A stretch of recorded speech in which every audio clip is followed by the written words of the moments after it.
The Ridiculously Amazing Adventure of Hayley Spaghetti. Written by Christopher M. Carowitz. All rights reserved. This novel is a work of fiction. Names, characters, places, and incidents are either the product of the author's imagination or are used fictitiously.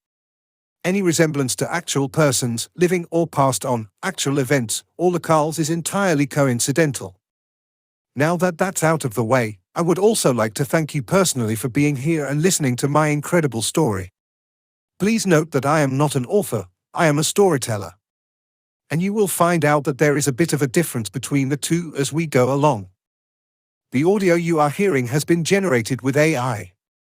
And the visuals will also be created with AI, via a program called MidJourney. It should be interesting to see what it comes up with. Once again, thank you for being here. Now let's begin. Volume 1 The White Hills Chapter 1 Hayley Spaghetti opened her eyes just the slightest of bits. It was still a little dark, and the room she was in was very cold. She lay half asleep in her bed, wondering if she was still dreaming or if this was indeed real. Her eyes hadn't quite adjusted to the darkness yet, but she could still make out her cat, Vivadinsky, asleep in his usual position at the foot of the bed. He was snoring incredibly loud for a cat his size. The noise made her smile, and that made her feel good inside. Hayley giggled to herself. Besides being cold and dark, the room itself was pretty silent, except of course for the box fan that is always running on full blast. Hayley has slept with a box fan in her room ever since she was about 2 years old. Her dad told her once that he invented them because she had trouble falling asleep when she was younger. The noise will help your brain focus on sleeping was what he always used to say. Which never really made much sense to her because noise and sleep didn't seem to go together very well, but nonetheless her dad was totally right. With the fan on in her room, Hayley slept like a rock. In fact, she was so used to the sound of her box fan by now, that even when it was running at full blast, she could still hear a pin drop if she needed to. And that's when she heard the noise. It wasn't a pin drop she heard, it was something else, and to her, it was something much better. She sat up in bed and tilted her head to one side, cuffing her hand to her ear. She was listening real hard. At first, it was barely a whisper, more of a low rumble here and there and maybe an occasional splash of water. But after a minute or so she began to figure out what the noises really were. That was traffic. And that much traffic meant that it was now morning. And morning meant it was officially June 10th. And June 10th is Hayley Marie Spaghetti's birthday. Now, most kids cannot sleep at all the night before their birthday. Visions of parties, cakes, candies and presents keep them wide awake in agony as they wait for the sun to rise. But not Hayley. She had slept through the whole night with ease. She even had herself an amazing dream about running through the trees with these awesome shoes made of tree roots, which let her run up the sides of trees without ever falling. It was totally wicked. Hayley had made it to the big day this year without a hitch. It was almost too easy. Maybe cakes and candies aren't how she wanted to celebrate her day this year. Maybe she was hoping for something else. Of course, reaching 10 years of age and wisdom seems a most glorious achievement to all kids under the age of 9 years and 364 days. But for Hayley, becoming 10 years old was something different. She was beginning to feel something big on the horizon for her. She didn't know exactly what it was, but what she did know was that she definitely felt a charge of sorts deep inside of her. It was as if something was brewing, or stirring within. And these past few days, it had really been ramping itself up. Hayley's dad had always told her that on her 10th birthday, things would start to change for her. And not like the normal changes most kids go through around her age either. He alluded to the fact that she may begin to gain abilities that other kids wouldn't have. Special abilities.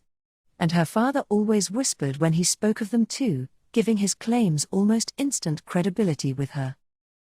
Amongst the other random influxes of amazing knowledge he dropped on the usual, Hayley's dad would also tell her the most wildest and most craziest of bedtime stories. Mostly about mile-high castles, underground fortresses, waterfalls that flow from the sky, and 1,000-foot long, and toad creatures that he had encountered along his crazy, and surely imaginary travels. Her favorite to hear about was the snarf, partly because its name was awesome, and partly because of its ridiculously cool fur it supposedly had. But between all those amazing creatures, the insane topography, and the tale of silent but deadly the ninja assassin, Haley sometimes wondered if her dad had been stretching the truth just a tiny bit over the years just to tell an incredible story, especially the ones involving her.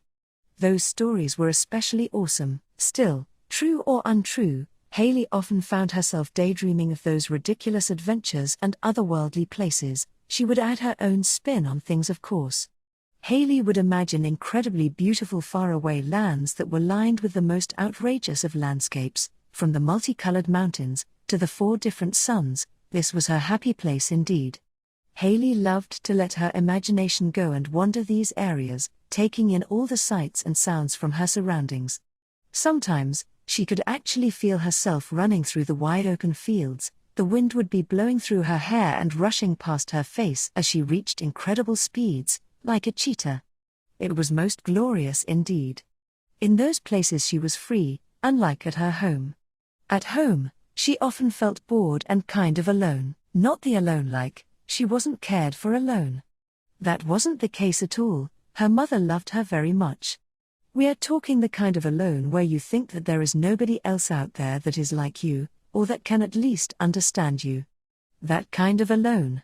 After waking up Beaverdinsky from his sound sleep, Haley got ready to head downstairs for breakfast. She could already smell the bacon cooking downstairs, and the sound of the fresh cracked eggs in the frying pan made her smile from ear to ear. Breakfast was the most important meal of the day, her dad had told her. And Haley never missed breakfast. With her robe on, she put her feet in her slippers, grabbed her helmet, opened the door, and then headed for downstairs. Atop the staircase, Haley stood at her usual position. She already had her helmet on, a rather large, old black motorcycle helmet that she had bought with her own money at a rummage sale this past summer. If you asked her, it was her best purchase to date. To Haley, the helmet made her look like Darth Vader, who was her favorite of all time. A big Star Wars fan, Haley used to watch Episode 1 non-stop as a small child. Recently though, she has grown to love and appreciate the classic versions of the films, realizing that they are far superior to today's product. And it was thoughts like those that made Haley's dad smile, wherever he was. Placing her bottom on the railing, Haley was now balanced perfectly. She had a hand in front of her and one behind her, firmly gripping the railing. Launch would commence as soon as she released the both of them. 3, 2, 1. Haley counted down her own launch and let her hands go. Instantly she was transported into a winter wonderland high atop Mount Gonfalalotta, fit with gnarly half-pipes and 6 bodacious ramps. Haley slid down the railing imagining she was her favorite snowboarder guy on TV, the guy with the big funny red hair. Performing trick after uber trick, she flew through the course like she was mastering a level in SSX.